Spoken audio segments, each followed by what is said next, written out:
Hello and a good morning from New York and a good afternoon from Brussels. My name is Bart van Ark and I'm Chief Economist at the Conference Board, and welcome to our monthly Window On series, which today will focus on China's economic and business environment. This is part of our monthly series in which we invite two experts, business executives or other experts from our member base and outside the Conference Board, connect them with some experts in the Conference Board to discuss sort of real-time hot issues. And we thought we would start the year 2018 with focusing on China, a country where a lot is going on, which makes an important contribution to global economic growth, but also a lot of uncertainty about where the country is going to go next. And we have a great panel, which I'll introduce to you in a second. Just as a few introductory remarks, we entered the global economy in 2018 in great shape, and China is going to be a very important contributor to that growth. The growth ended on a strong note in 2017 at about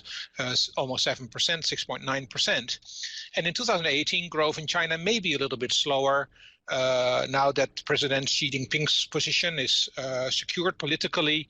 We're going to try to stabilize China's economy more and have it to become the, or at least one of the most important global economic players in the world.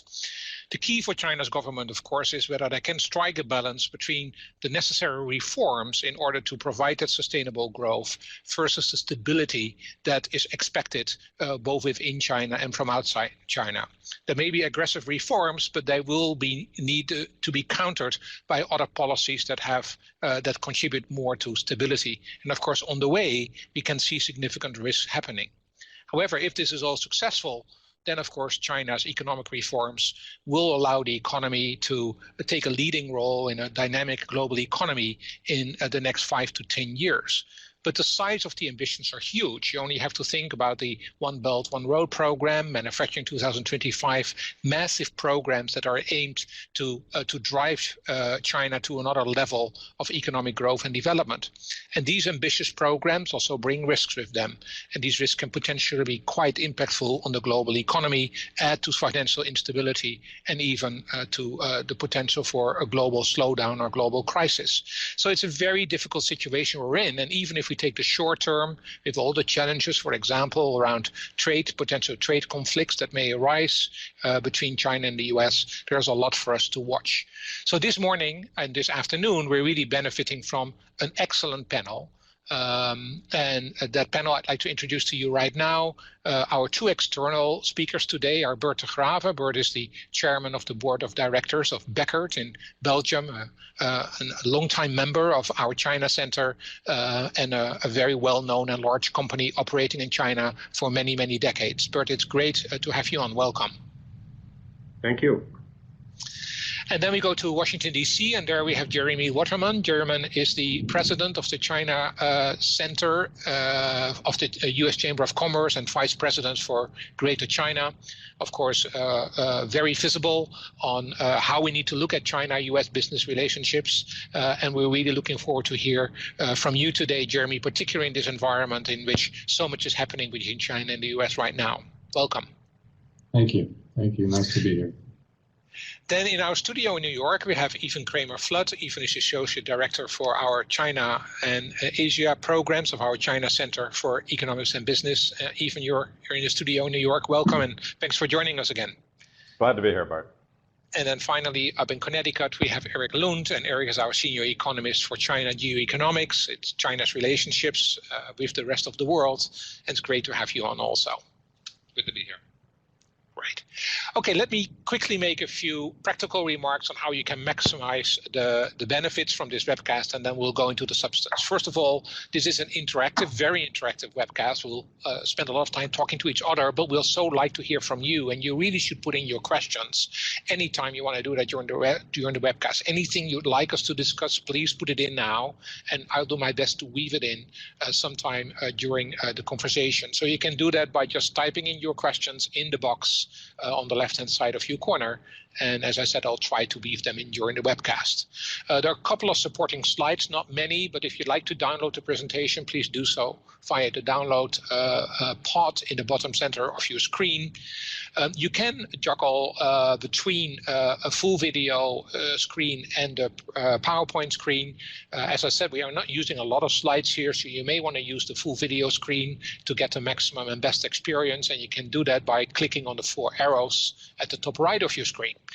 At the end of the webcast, we'll have always an opportunity to hear from you. There's a short, brief evaluation there, so we'd like to really hear from you, and please could you incorporate your feedback so it can help us for future programs. And then finally, we will share this program on demand with our members. You can share with your colleagues within your organization, and we will do that within 48 hours of the end of this webcast. And then finally, some of you may be joining us and are eligible for CPE credits. If you are, then please type in your full name and email address in the space provided. Click OK for free pop-ups that will occur during the program. You've got to stay online, of course, throughout the webcast. And the credit is, of course, only available for those who are participating live. So with all that, let's go to the substance. And we really have 3 topics that we would like to have our discussion about. We'll start with a brief section on the outlook for 2018. What are the growth expectations for 2018? What are the important changes in the underlying growth drivers? And we'll spend a little bit of time specifically on the housing and the real estate market, which is always a very important factor of potential instability in the economy. After that, we'll focus a little bit more on the sort of political consolidation that we've been seeing since the 19th Party Congress, with President Xi Jinping in power for a solid number of years to come. There is definitely a very ambitious reform agenda. How much of that will be implemented and executed, but particular, what is the impact of that reform agenda on the foreign business environment? And then we'll spend a little bit of time on China's relationships with the rest of the world. What are its geoeconomic ambitions, its geopolitical ambitions, and how should, again, the business world, what should it anticipate to happen in the next couple of years? And then, as I said in my introduction, there is no shortage of risk in this environment, and there are 2 risk areas that we would like to spend our 3rd section on. One is the issue around sort of financial stability, the drive towards financial discipline versus financial deleveraging. And then, of course, the issue of trade that has been very visible in the past couple of days, actually in the past couple of months. What are the volatilities there? What are the exposures? In particular, how should companies respond? And again, if you have any questions or things that you would like us to discuss on any of those 3 topics, please put them in. I already see a few coming in, so I will make sure that these will get addressed during our program today. With that, Eric, let's go to the economic and business environment, the outlook for 2018. Where's growth going to go? Where is it coming from? What are the important underlying drivers? And what is happening to the housing market? Thanks very much, Bart. So actually, can we go down to the next slide with the chart that I put together? There we go. So as you can see from the chart, the Conference Board uses an alternative GDP estimate when thinking about China. Our series, which is the red dotted line, shows a lot more volatility, and that China's economy has already slowed a lot more than the official data report. For 2017, the NBS reported GDP growth of 6.9% versus our estimate of about 4.2%. That said, both the official data and our data show a slight uptick for the year. We believe that this was the result of government stimulus that was associated with the politically sensitive events that occurred last year, including, of course, the 19th Party Congress.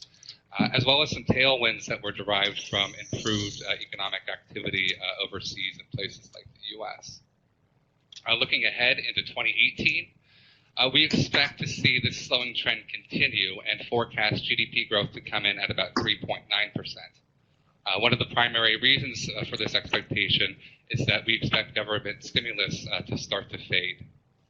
More generally, our longer-term outlook for China is for continued slowing, a process that we call the long soft fall. Now, there's a variety of elements to this process, but a central one is a shift away from China's traditional growth drivers, like infrastructure and manufacturing, and towards things like consumption and services. We expect consumption growth to be a key part of China's longer-term economic prospects, and for the government to continue to work to help drive this. That said, we do not expect it to completely offset slowing in other areas of the economy, and expect that the aggregate picture will still be one of a gradual deceleration.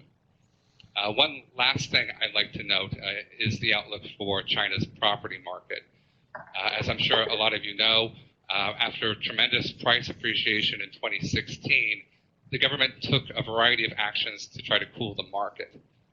While prices were more stable last year, the campaign to rein in speculation is continuing. This sector is very important to China's economy. In addition to being a massive store of wealth for the Chinese people, the construction activities and upstream exposures that are associated with this sector are quite large as well. Now, we don't necessarily envision any kind of sharp price correction in the year ahead, but we are worried that the continued work to mitigate price growth may have an impact on construction activity, things like furniture purchases, air conditioning purchases, that could negatively impact the growth for 2018. Okay, thanks. That's a good start of the discussion. I think before we go to our panel, let's first ask our audience about what their view is about growth in 2018. So here's a poll question that you can all answer. It's a very simple poll question. Do you expect China's economy to continue to pick up in 2018 or begin to slow again? And there are three possible answers. You will see stronger growth in 2018 compared to 2017, about stable, about the same, or about slower growth. And we have the lines open. You already started voting, so that's great. We'll keep it open for a couple more seconds. And then we'll ask to start with Jeremy to give some responses to what his outlook is and how he responds to the insights of our participants and Eric. So we give it 5 more seconds. So it's 5, 4, 3, 2, 1, 0. So we're closing the poll right now. And what we can see here is that about more than half of you actually think that it will be stable, that we are in a pretty good shape at the moment. Of course, 2017, as Eric said, was a good growth year, that we will continue this kind of growth in 2018. That's about more than half. 45% of you think it is going to be slower, which is indeed what our view would also be. But there's also some of you who think that it might actually be stronger growth in 2018. So Jeremy, let's go to you. First of all, what's your reaction to this outlook, and what do you see? What do U.S. businesses expect to happen in China in 2018? Well, Bart, thank you again to the conference board. Thanks to you and to the conference board for inviting me and the chamber to participate in today's webcast. I'll just make a few brief comments about how we see the environment in China. The first thing I'd open with is that 2017 was a better year for our member companies in China. And our American Chambers of Commerce, we have 3 of them on the mainland, and they'll be issuing business climate surveys over the coming months. And I think what you're likely to see is an uptick in how companies report their results in 2017, and again, that's tied really to an upturn in the economy, stimulus, a stronger global economy. Certainly, exports factor into that. Very consistent, I think, with what Eric talked about. I will say that that's not a function of an improving policy environment, and I think what we continue to hear from our member companies is that the policy environment in many areas is sort of status quo or continuing to deteriorate. In terms of how we see 2018, we've spent a lot of time in particular looking at the early December Politburo meeting and then the Central Economic Work Conference, which came shortly thereafter. Obviously, Xi Jinping, President Xi, laid out 3 priorities. One is the financial deleveraging objective. I think we see that as a risk, and as a risk in part because of the macro, and largely because of the macro environment. And I think we get our sense heading into certainly heading into the fourth quarter was that there was a level of seriousness that we had not seen about deleveraging the economy, but perhaps there's been some backing away from that commitment, in part because of the external environment. Number one, because of tax reform in the United States, and we picked up that the leadership is concerned about how that may play out, in particular the impact on exchange rates, and as well as looming trade frictions. And so, in light of that more complex external environment, I think we've seen some back away, although clearly there's still an interest in de-risking the financial sector. The second priority is environmental protection and continuing to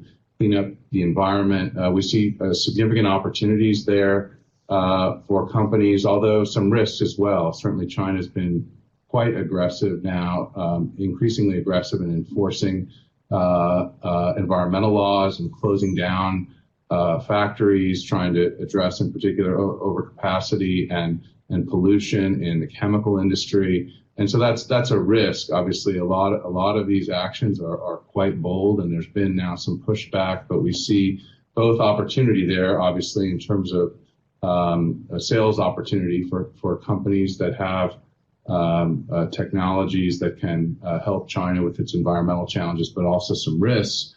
Certainly, there are also Made in China 2025 and industrial policy challenges in the energy and environmental technology areas. The third priority that was announced is poverty alleviation, and certainly we see that mostly from a CSR perspective, and some opportunity there for companies to align themselves with that priority through their CSR work. I will say that we continue to see or hear positive results and optimism from consumer-facing companies in China. That's not uniform, but I think as a general matter, the consumer-facing companies are likely to continue to do well. And of course, perhaps the greatest headline risk that we see in 2018 is the trade investment environment, and we can talk more about that later because I know we have a section specifically devoted to that. Absolutely, yeah, and it's very interesting your last comment also on the fact that particularly consumer-facing companies are seeing that strength in consumer growth, which is a very important underlying factor of the current growth environment. So Beckert is not a consumer company; it's a company that is producing, goods for the business and business-to-business sector. So, do you see bigger challenges in this sort of transition that is happening in China, or are you still gangbusters in terms of your growth outlook? We are absolutely in line with what just has been said. So we believe that the consumption is indeed increasing, and that is going to help us. We do deliver and we do manufacture for the automotive industry, and that is still consumption product in the end. And so we clearly see still growth opportunities there. There is a very strong green drive, and on that one we have had excellent results in the past. And in renewable energies and so on. And we see that China is really filling the gap there and is really taking the lead in not only from a technology point of view, but also from a real implementation point.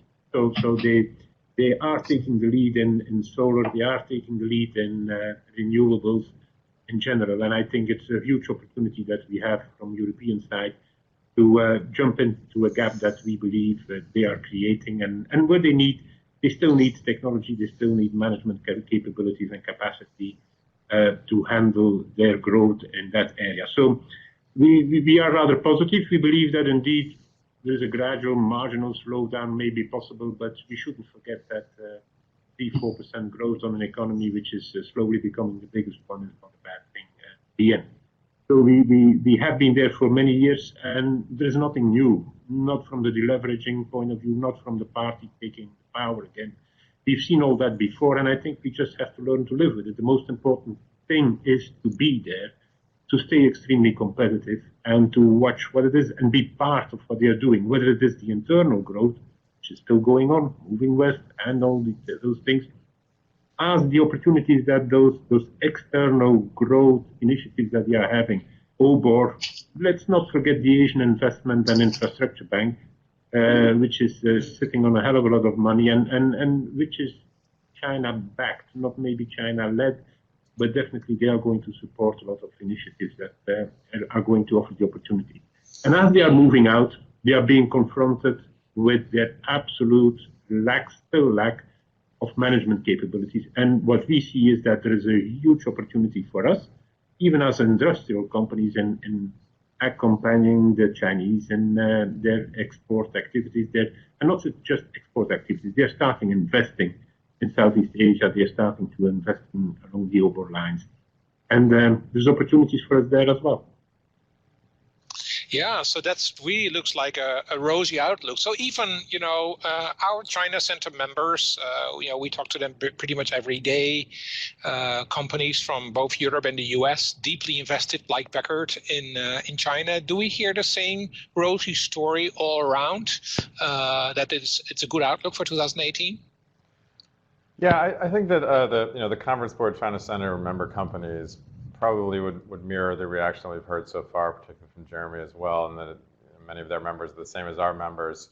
2017 was a bit of a schizophrenic year, so it depends on how you interpret those results in terms of how you're going to think about your outlook for 2018. And as much as, yeah, a lot of our companies did have banner years or near banner years in their China performance, despite the fact that they were faced with this deteriorating operating environment, deteriorating competitive environment, deteriorating political environment in terms of increased political tensions and pressure and stress. But nonetheless, the results were there.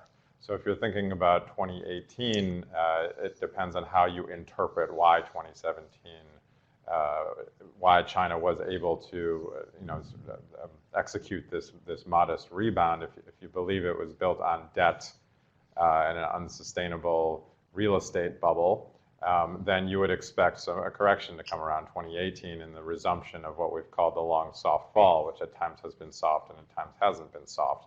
On the other hand, if you believe that it is sustainable because the supply side structural reform has shown some promise, or you believe in just the rebound in global demand in general, then you might say, all right, well, China may have found a bit of an L-shaped recovery here for a while longer. I think that most of our members probably have pretty much given up on the reform agenda itself. So you have to sort of look at some of the other macro drivers rather than any sort of hope that the operating environment is going to improve. You would just look at these fundamental numbers. Right. So, Eric, to wrap up this section on the economy, you're predicting, or it's Conference Board, we're predicting this sort of long soft fall that you've referred to, so slightly slower growth, nothing dramatic. But what would make it that growth could actually be better in 2018 than compared to 2017? What do you think will be the most important drivers of a surprise on the upside? I think that the maintenance of some sort of stimulus program of continued sort of debt-fueled building could be a positive for growth, but of course there's a downside to that as well, which I'm sure we're going to discuss later on in terms of financial stability concerns that result from those kinds of activities. Certainly, continued strengthening in Chinese export markets like the U.S. and the EU would be helpful as well. It is our perspective at this point that these economies, specifically the U.S. economy, will be doing rather well in 2018. So to the extent that there's any upside surprise in the U.S., that could certainly propagate into China as well. Yep. Yeah, great. So that's a good segue actually to the next section, and that is really to talk a little bit about, how has the policy and political environment changed, and how what does this mean in terms of the way that China's government is going to respond in terms of reforms? As Bert said a little bit earlier, there's actually really nothing new. At the same time, the party does announce all these big programs and things that they want to change, both on the political as well as on the economic side. And certainly with President Xi Jinping's power really sort of consolidated now, he really has a window to push through some of these reforms, even if those reforms would perhaps be somewhat counter-growth at the moment. It could strengthen China's economy and certainly China's sort of grip, the party's grip over the economy in the next couple of years. So, what does this further political consolidation really yield over the next 5 years for foreign business? But, what would Western business benefit most from in terms of the reform agenda that the government is talking about? Where are the opportunities? And can you give some examples of your company, of other companies where you see that companies have benefited from a reform agenda so far?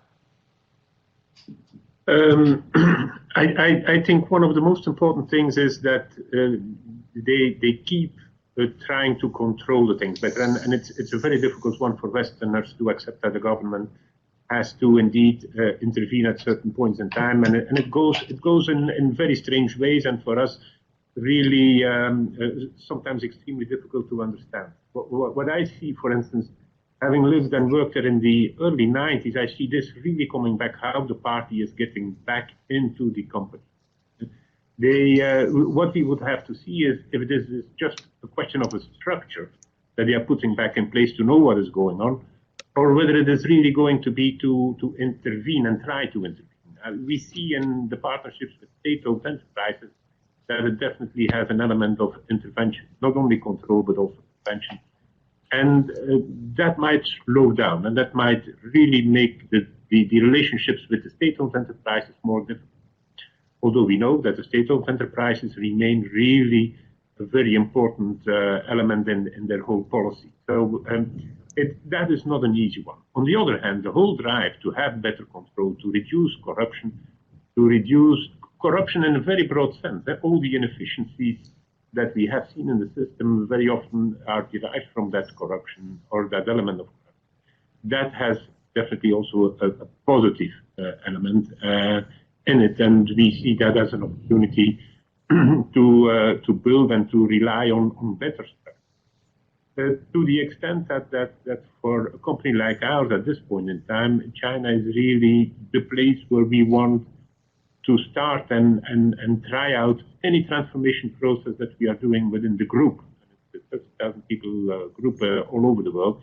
We want to start in China. We have really received now, or we are at the level where the top people, the willingness to change, the willingness to improve is so big that it is the real driver for the change of the company as a whole. So within that total environment, yes, you have to start to learn to live with maybe a little bit more government intervention again, but that's not always bad. You just have to make sure you know exactly where they are trying to move into. You know that your customers are being better controlled, that they have to watch better where they are going, because after all, I think Xi Jinping just has one major goal. He wants to be a big leader in history, so he's not going to have this country in a destabilized environment. And if he goes too far, he knows this is China. He knows he is creating his own counterbalance somewhere in the power. Jeremy, what's the Chamber's response to this new policy environment? What do you guys like about this reform agenda? What do you not like? Can you give us a concrete example of how a company is actually bothered by this regulatory environment and these changes? Is there sufficient transparency for you guys and for your companies to understand what's going on? Well, look, I think generally speaking, our companies are what we're hearing from members is they're quite concerned about the policy environment. I think it was Ethan who said earlier that companies have given up on the reform agenda. And I think, as we think back to the third plenum, when there was more optimism about where China was headed, I think, that candle, if it hasn't burned out,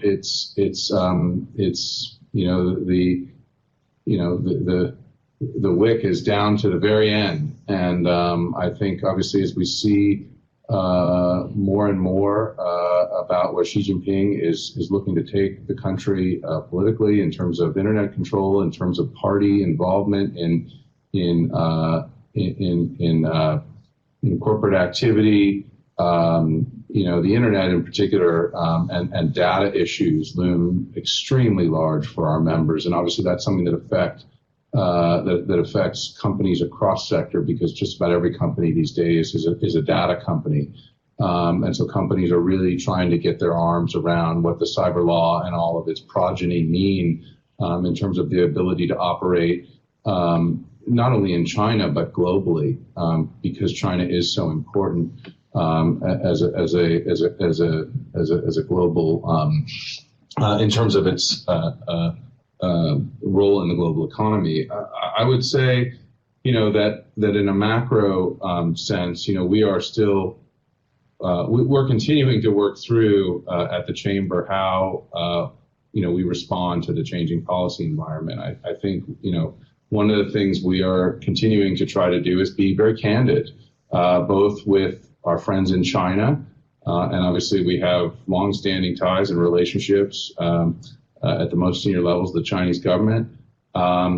We're doing our best to interpret how our members feel about where China is headed, and also doing our best to interpret where the Trump administration is headed.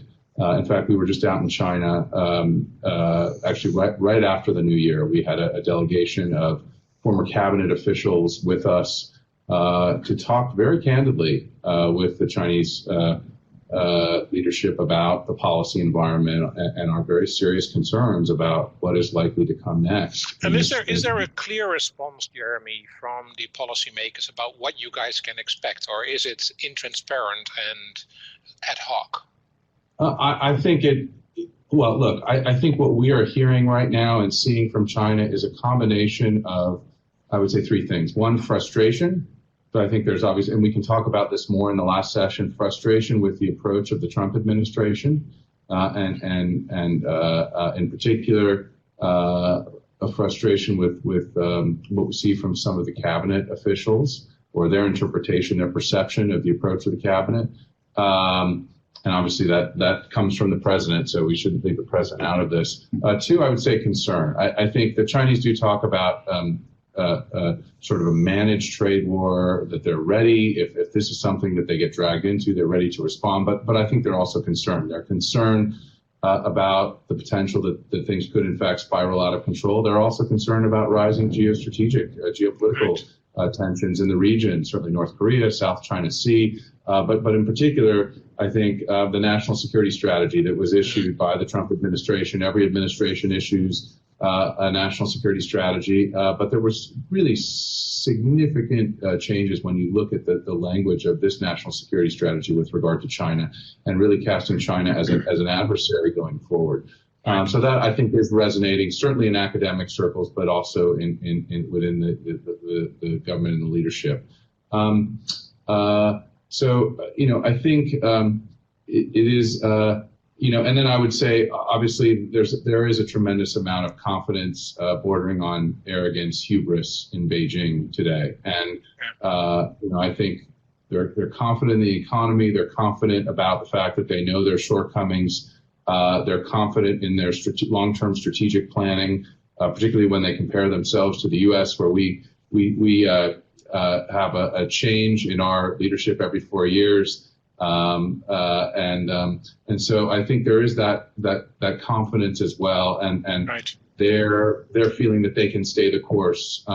So look, I think all the macro drivers are still what they are. Tremendous opportunities for companies across sectors, but nevertheless, we're headed into some choppier waters. Yeah. So even when our member companies, when they speak with government officials, do they have a feeling that it's transparent, it's clear where the reform agenda, the domestic reform agenda is going, or is it ad hoc and intransparent? Well, yeah, I think what we're seeing today in the Xi Jinping, especially after his second coronation here, is that you've got this increased opacity that is aligning also with increased effectiveness. And how that impacts a multinational really depends on whether or not their goals and their positioning align with what Xi Jinping wants. So, for instance, the Chinese leadership is now in a better place than ever before in terms of effecting an environmental cleanup if they decide to really do it. And similarly, dealing with overcapacity, they're in a position now where it really can happen because the effectiveness has really ramped up thanks to this consolidation of power. But on the other hand, there's a sense of total helplessness and powerlessness on the outside, in as much as this opacity prevents any sort of understanding of what's going to happen. And if you happen to be in the wrong position, whether because you're in a sensitive industry or because you're going up against an area where they have simply decided that they're going to claw back market access or capture revenue streams for favored Chinese champions because they've decided that they need to create, internationally competitive Chinese companies. There's a question here on the board about the semiconductor industry. These types of areas where you may find yourself on the wrong side of that coin, then it's nothing but frustration. Yeah. Particularly with when you have as Jeremy referenced, sort of uncertain response now from the Western political capitals, in as much as, well, we'll talk about this a little bit later, but I think the way in which Washington and Brussels and Berlin is dealing with these kinds of conflicts is changing very rapidly in terms of their approach to China, and previously being the diplomatic efforts were going more towards opening China, and whereas now it's more a little bit towards resisting on the home front. Right. Jeremy, you want to come back in?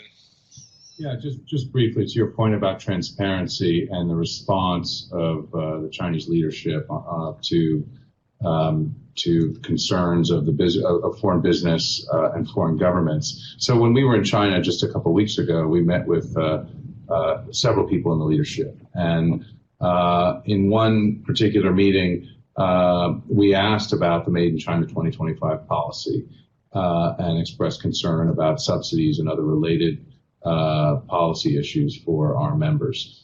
And the response that came back to us, and again, this is a very senior official, someone who is deeply involved in putting together all of the planning documents, whether it be the 13th Five-Year Plan or Internet Plus or other, any number of documents that touch on Made in China 2025, strategic emerging industries, so on and so forth.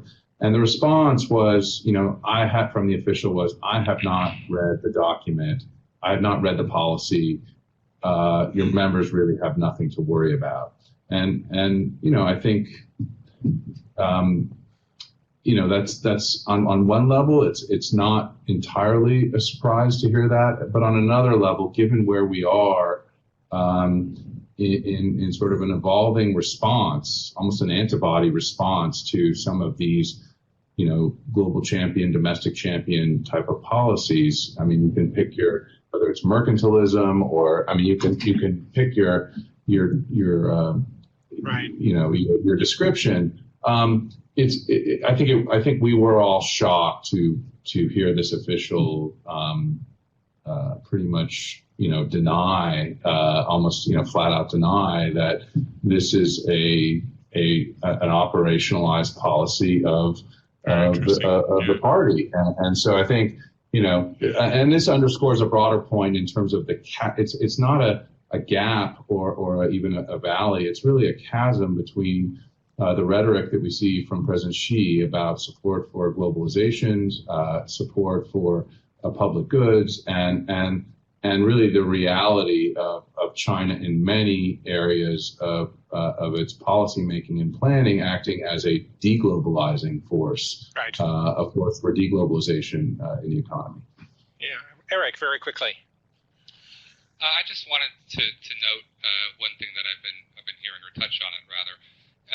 There's been a lot of mentions of reform over the last 10 minutes or so, and about how the Chinese government is approaching reform.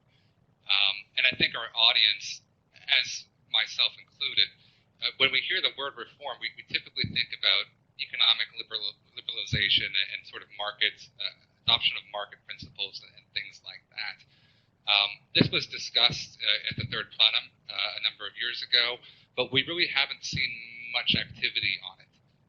So, when we hear about things regarding reform in China, I think it's better to think about them as a reformation or re-hyphen form of existing structures and policies in terms of how the government manages the economy.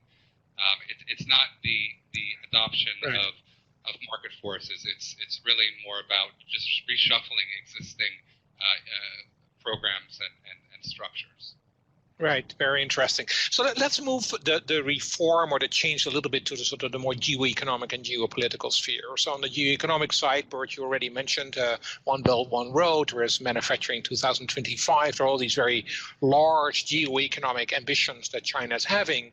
And then on the geopolitical front, China is sort of changing itself from a somewhat reserved developing economy to becoming much more of an assertive global leader. We only have to remember President Xi Jinping's speech at Davos last year, and we'll see how that is going to be counteracted by the response by President Trump at the meeting this year. Now, before we're going to ask our panel members about these geoeconomic and political ambitions, let's go to our second poll question.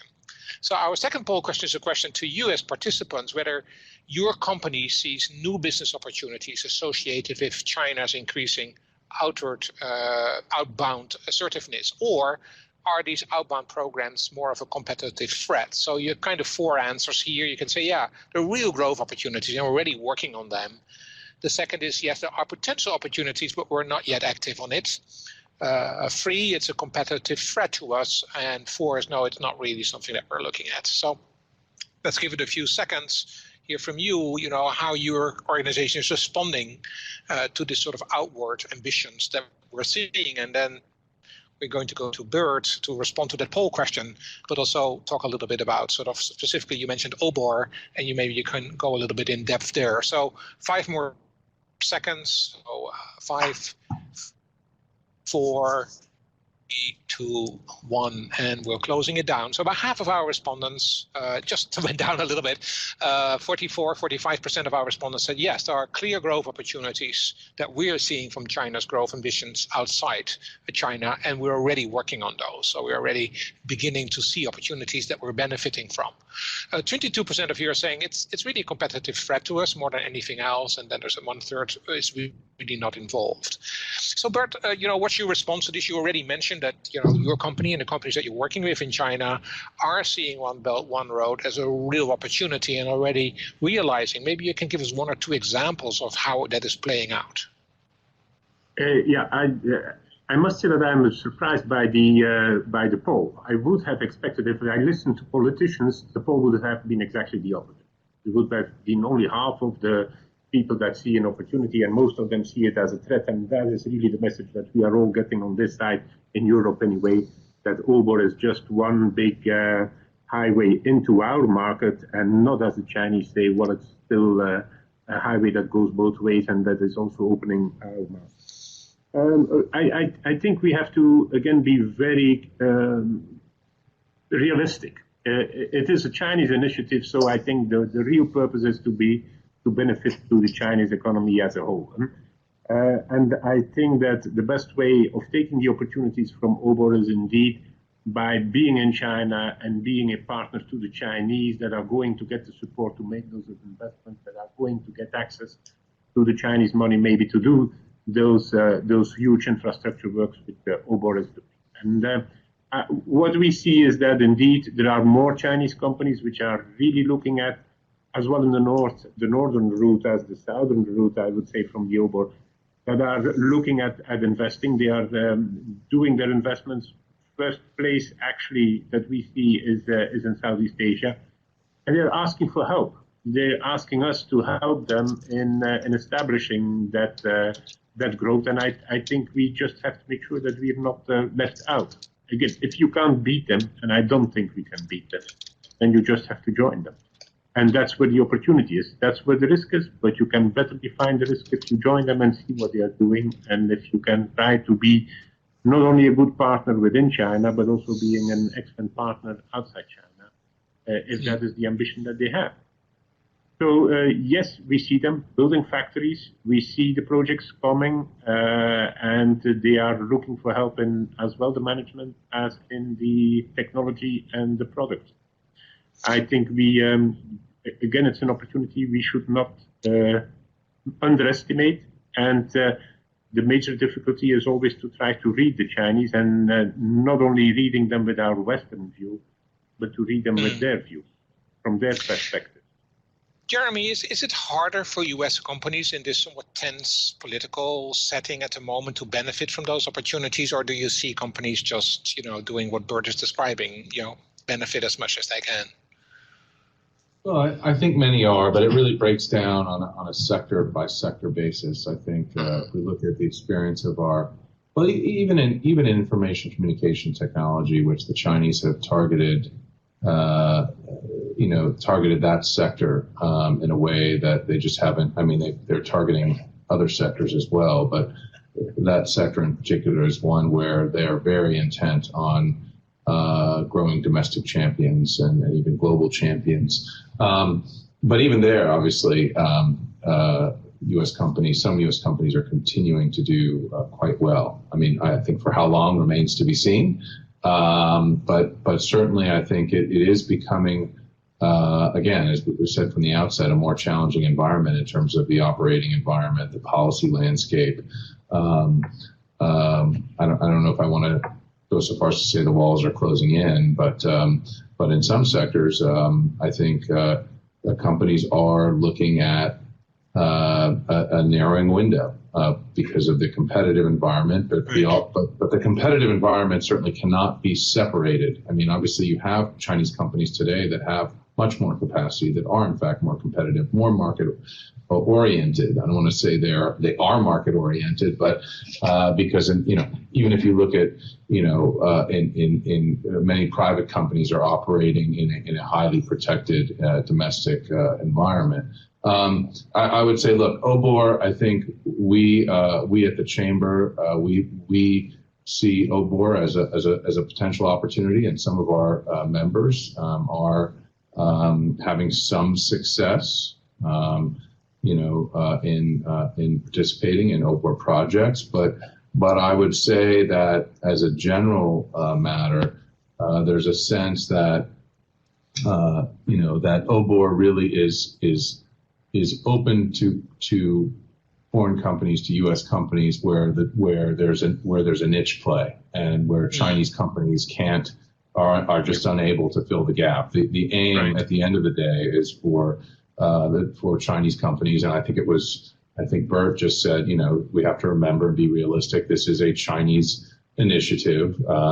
This is not so much about AIIB, which is, I think, done.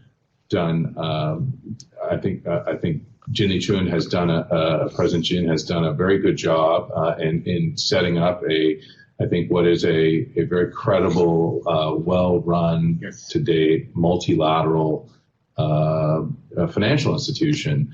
But certainly when you get into the realm of China Development Bank and China Exim, and how state-owned enterprises are engaging, it's a very I think different story. I think there are also opportunities in healthcare for sure. Tremendous healthcare needs, and Chinese companies are just not in a position right now to be able to meet the healthcare needs, rapidly accelerating healthcare needs across the board of a vast Chinese population. So I think there's I think the Chinese are going to, on the one hand, welcome healthcare participation in the healthcare sector, but on the other hand, continue to try to grow their own champions in that sector, obviously. So Jeremy, there's one question here I'd like you to pick up, and then we need to move on. That question is with regard to the semiconductor industry, and what about China's policies towards global dominance in the semiconductor industry? Is that something that you guys are focused on? Well, look, I think across all of the foundational technologies and emerging technologies, again, semiconductors is a foundational technology, but then you have the emerging technologies autonomous vehicles, artificial intelligence, blockchain, genomics. I think these areas are all the subject of great discussion and debate right now in Washington within companies. I think that's part of the reason you're seeing, you see a proposal, a bipartisan proposal for very far-reaching reform of our Committee on Foreign Investment in the United States. That's the CFIUS process that reviews inbound investment for national security concerns. And I think, what you're seeing, quite remarkably, actually, is bipartisan support, and from the number 2 leader in the U.S. Senate, who has no history of hostility to China. He's not a China basher. He stands for free trade. He has a strong record of an open investment track record, and yet he sits on the Senate Intelligence Committee and is deeply concerned about things that the Chinese are doing that touch not on economic security. We're not talking about an economic security screen, but on U.S. national security. And so for the first time, we're now having a debate here on whether or not our CFIUS process here in the United States should be, whether the scope should be extended to cover outbound investment, to include contributions of technology and associated support.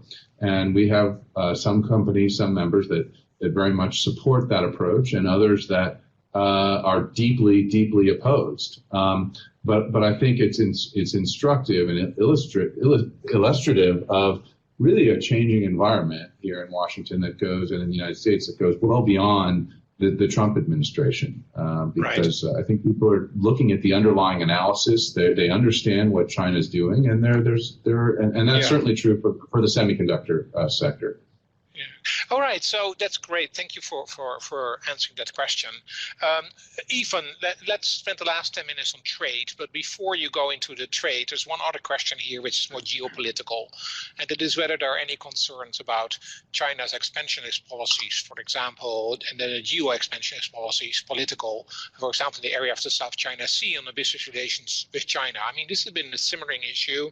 Do you think this is a real risk, or is this perhaps somewhat overdone? So the risk of a hot conflict in the South China Sea, I personally judge to still be relatively small. However, the intertangling of geopolitical and security issues with the business and economic issues in the relationship between the U.S. and China has increased under the Trump administration, and that is cause for alarm from the perspective of these types of questions, right? So more importantly, I think North Korea falls into that category. And we don't spend too much time at the conference board focusing on purely geopolitical national security issues. But when you have the leadership in Washington under President Trump specifically calling out time and again that he's going to be making decisions on the economic relationship with China based on their cooperation on North Korea and his determination of how effective all of that is going, then it forces us to pay very careful attention. Now, of course, there are contingency issues in the event of an actual full outbreak of hostilities on the Korean Peninsula, which goes beyond our ability to sort of how businesses would deal with nuclear warfare on the Korean Peninsula is above my pay grade. However, there is an absolute reality that a part of the deteriorating sort of trade relationship that we all expect in 2018, that North Korea will be wrapped up into that. And right now, so let's go there. Let's go to that trade relationship, Ivan, and give us a 1-minute setting of the stage right now. Well, I mean, we just had news that the Trump administration is going to slap tariffs on solar panels and washing machines. That globally, but everybody knows it's directed overwhelmingly at China, and this is now fitting into a narrative that Jeremy touched on earlier, and as much we're just seeing an ever increasing amount of policy action, either from the executive branch or the legislative branch in the U.S. that is, you could interpret as antagonistic or hostile towards the China trade relationship status quo. I think we all at the Conference Board expect this will only continue. What we've referenced so far are fairly targeted rather than broad-based. I would not be surprised to see this expand more significantly. And for the rest of our audience as well, we're seeing in Berlin, we're seeing in Brussels, very similar attitudes now, in as much as this goes back to what I said at the beginning. The narrative that I've been trying to articulate to China Center members, Conference Board members, is that the Western capitals are shifting their approach and their focus from what we've seen for the last 10 to 20 years, wherein the pressure was about opening China and encouraging China to liberalize, encouraging China to level the playing field for Western businesses in China. You are almost seeing, well, in some cases you are seeing that folks are just giving up on that goal, and instead the diplomatic action now is about punishing China or closing Western doors, putting up tariffs, increasing investment, scrutiny, if not blockages. And this is a total shift, Yeah. And then the question becomes, how will China respond once this happens? So let's ask our audience, and then I'll ask Jeremy and Bert to make some wrap-up comments. Let's ask our audience about what they think the likelihood of a serious trade dispute is going to be. So for that, we have poll question 3. What do you think the likelihood is of a severe trade dispute between the US and China? You think actually it will improve, you think it may remain stable, you think it may suffer, you may think it may really deteriorate, which is worse than suffering, or you expect an all-out trade war between the US and China. So lines are open. Some of you already started voting, and we'll leave it open a little bit more. And it seems to be a nuanced response. 5, 4, 3, 2, 1. Let's stop. So I think, everybody sort of suffer, deteriorate. It's a matter of degree, but it's not, one person is saying it may remain stable. But I think overall we see it going a little bit downhill. And Jeremy, let's let you respond to this. And do you see, obviously we see the acceleration in the rhetoric here. What kind of scenarios do you see right now? And particularly, can you tell us about, how companies could defend themselves against this? What is it that they're doing to sort of offset the potential negative effects of this? We've got only 4 minutes, so try to keep your comment brief. I'll try to be brief. So first point I'd make is that to date, the president has proven to be, while he may be transactional on a range of issues and has he may flip his positions from the morning to lunch on any given issue. On trade and on China, he is not transactional. At least he has not been to date. He has had strong views first on Japan and now on over the last 20 years on China for 30 years. And it's just really important, I think, for people to remember that as they're looking at how the president and this administration is going to handle China. I think second point I would make is we've seen just over the last week really a significant, going back to the national security strategy that came out at the end of last year. But over the last week, we saw in a report from the U.S. Trade Representative to the Congress, we saw the USTR call China's accession to the WTO a mistake. That was last Thursday. We saw on Friday, we saw the White House, an unnamed White House official, saying that now is the time to confront China. If we don't do it now, it will be. If we wait another 5 or 10 years, the situation will be much worse, and the challenge will be much more. Challenges will be much more significant. Now is the time to confront China. And then, of course, the president earlier in the week had talked about a huge fine. That's the Section 301 investigation. Obviously, a lot of the focus right now is on the announcement earlier this week of the solar and washing machine tariffs.